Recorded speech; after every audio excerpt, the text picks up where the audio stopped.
তিনটি দালাল মিডিয়াকে কঠিন হুঁশিয়ারি। চলুন জেনে নেই সেই তিনটি মিডিয়া কি কি।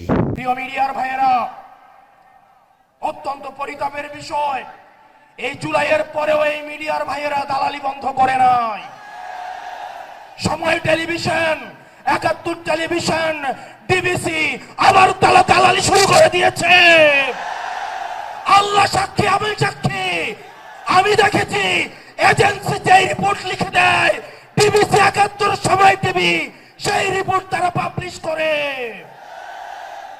এই ডিবিসি ৭১ এবং সময় টেলিভিশন হাত বদল হয়েছে, কিন্তু চরিত্রের বদল হয় নাই। আপনাদেরকে আবারও জনগণের কাঠগড়ায় দাঁড় করাবো ইনশাল্লাহ। এই মিডিয়া শুধু প্রশ্ন, দুনিয়ার যত প্রশ্ন, দুনিয়ার যত সমস্যা, আমাদের ইনকাম কি, আমাদের চলাফেরা কোন জায়গা থেকে আসে, আমাদের শার্ট কোন জায়গা থেকে কিনি, রাজনৈতিক কর্মসূচি কিভাবে হয়, দুনিয়ার সকল প্রশ্ন আমাদের জন্য। অন্যদিকে সকল প্রশংসা এবং সকল মুগ্ধতা একটা রাজনৈতিক দলের জন্য।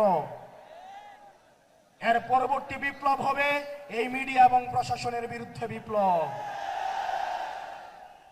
বক্তব্য দীর্ঘায়িত করছি না।